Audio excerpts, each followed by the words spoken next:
Dia tutup dengan wuduk. Tapi hak ni wuduk ni bila nak tidur ni bukan wajib. Sebab tu dia kata kelebihan. Kelebihan saja. Ini satu kelebihan. Wuduk untuk tidur ni bukan wajib, tapi sunat. Bagus. Bila kalau lepas sembahyang Isyak tu tidak tidur selalu kan, banyak lagi boleh jadi aktiviti kitanya, kerja kita. Bila nak tidur, Imam Bukhari nak ajar kita, nak menarik perhatian kita kepada kesudahan hidup. Kesudahan kita, hidup kita, akhir hidup kita hendaklah dalam keadaan suci juga. Tu mula hidup, kalau tidur tu akhul maut, dikatakan saudara bagi mati. Banyak kesamaannya, keserupaannya. Bila kita hidup, kita nak hidup dalam suci. Bila kita nak mati, kita nak mati dalam suci juga, dalam bersih juga. Itu ajaran Islam. Ajaran Islam Imam Bukhari buat kesimpulan. Itulah dia nak ajar kita. Hari kita pun lagu tu, seseolahnya hari kita bangun subuh tu baru hidup, sebelum pada tu mati, ataupun kita tak ada gapo. Lepas tu bila nak tidur, nak mati pula lah, nak tak ada pula lah. Kena suci juga. Itu poin dia. Cara dia tu kan halus, cara dia. Lagu ni lah cara Bukhari, daripada awal sampai akhir kita dia. Dia ada seni dia tu, seni dia.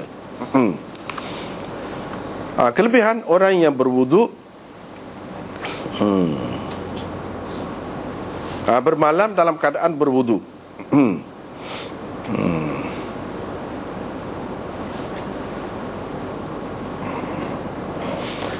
Perkara yang kedua, Imam Bukhari nak cerita di sini, di akhir ini, bahawa wuduk ini bukan untuk sesuatu yang ia menjadi syarat.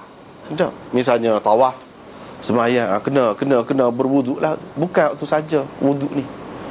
Ada lagi kerana maksud lain. Itu syarat yang kedua, maksud lain. Misalnya nak mengaji Quran. Bagi orang yang kata tidak wajib pun kurang-kurang dia kata sunat. Sunat ke mana-mana pun. Tapi kalau mengikut Imam Bukhari dulu kita sudah bincang kan, kalau orang yang mari kotor ataupun orang yang berjunub, itu tidak perlu dah lah ambil air semayangnya, sebab dia memang tak ada guna pun. Tapi kalau orang berjunub tu lain ceritalah, dia ada lagi lah air semayang tu, molek lah ambil air semayang. Dulu ada juga kalau orang yang mari kotor lah, perempuan haid misalnya, kita tidak perlulah bagi dianya.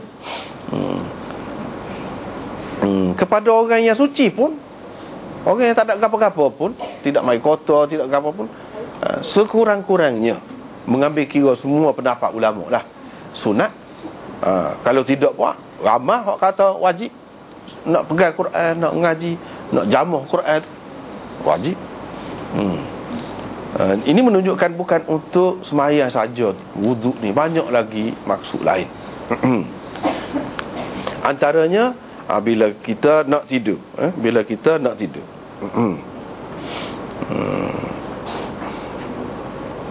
Ini kelebihan orang yang bermalam dalam keadaan berwuduk. Lepas tu Imam Bukhari nak ceritalah wuduk tu wuduk lagu mana. Wuduk ni wuduk lagu mana?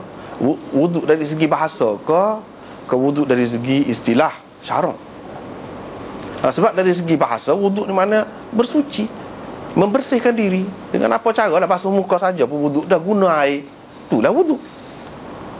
Untuk menyerikan wajah kita, untuk kita dapat kesegaran dengan simbah air ke muka tu, wuduk dah tu orang panggil. Wuduk dari segi bahasa sekadar tu. Adakah dengan maksud tu? Tidak. Sebab tu dia mari hadis. Dia mari hadis, wuduk lagu mana?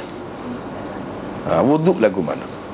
Kalau kita perhati kepada hadis ni kan, dia kata bila mu sudah berada di tempat tidurmu, ataupun bila kamu nak pergi ke tempat tidur.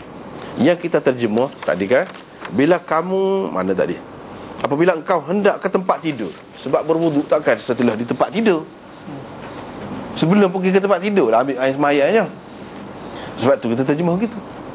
Tetapi kalau mengambil kira bacaan yang dibaca tu, itu selepas berada di tempat tidur, bukan sebelum nak ambil air sembahyang lagi, tak. Itu setelah berada di tempat tidur. Dengan sebab itu ada benar juga kalau kita terjemah, apabila engkau telah berada di tempat tidurmu. Ini mengambil kira bacaan tu, bukan wudu. Terjemahan ni mengambil kira bacaan yang Nabi SAW ajar supaya dibaca, bukan mengambil kira wudu. Kalau mengambil kira wudu, hak lebih sesuainya terjemahan seperti kita buat ni lah. Itu ada beza. Di sini dia kata fatawadda wudu'aka lis-salah. Kamu ambil air sembahyang lah, supaya air sembahyang nak sembahyang. Berarti wudu ini dipakai dengan makna wudu istilahi, wudu syar'i. Wudu orang kafir tak erti hak ni. Hak Nabi ajar. Wudu kita nak sembahyang telah lengkap lah. Ambil air sembahyang lagu tu. Bukan basuh muka, gonyong-gonyong muka, setengah orang tu basuh dengan sabun lah sebagainya. Bukan gitu wudu ni. Sebab apa? Sebab selalu kita jumpa dalam Quran ke ataupun dalam hadis, dalam hadis ia tidak dengan makna istilahi, dengan makna lughah. Dengan makna lughah dari segi bahasa Arab. Misalnya wasalli alaihim inna salataka sakanul lahum. Wasalli alaihim inna salataka sakanul lahum. Sesungguhnya salah situ. Apakah dengan makna semaya? Dari segi istilahnya, salah memang dengan makna semaya lah. Aqimus salah. Semaya Nabi ajar ni lah, maklum ni. Tapi di situ bukan. Inna salataka sakanul lahum, bukan dengan makna semaya. Orang beri zakat, waktu tu imam pun bangun pergi semaya. Bukan lagu tu. Wasalli alaihim inna salataka, salah di situ dengan makna doa. Salah dipakai dengan makna doa itu dari sudut bahasa. Pemakaian dari sudut bahasa. Jangan kita keliru. Semua orang dia keliru. Dia tak faham. Dia penggunaan dalam Quran, dalam hadis ni ada kalanya dengan makna lughawi, ada kalanya dengan makna istilahi ataupun syar'i. Supaya juga setengah orang dia tidak faham. Bila Sayyidina Umar kata ni'matil bid'atu hadhihi, hak sembahyang tarawih tu, inilah sebaik-baik bid'ah. Bid'ah hak molek benar ni, hak ni. Dia kata adalah bid'ah. Bid'ah. Dia faham bid'ah. Jadi sembahyang tarawih tu bid'ah. Sembahyang tarawih di masjid ke apa ni bid'ah. Dia faham gitu. Daripada istilah, padahal bid'ah tu seperti tadi semua dalam Quran, dalam hadis mana-mana pun dia boleh jadi dipakai dengan makna lughawi, boleh jadi dipakai dengan makna istilahi.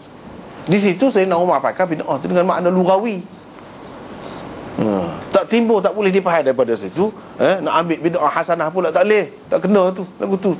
Sebab bid'ah situ dipakai dengan makna lughawi dari segi bahasa. Kita tidak nak bincang panjang tu lah, cuma sekadar contoh. Sekadar contoh.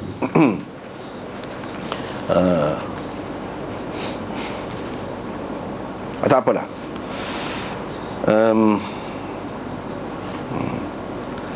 Kelebihan bermalam bata alal wudu. Di sini cuba kita perhati. Nabi SAW kata kepada Bara' bin Azib, apabila engkau hendak ke tempat tidur.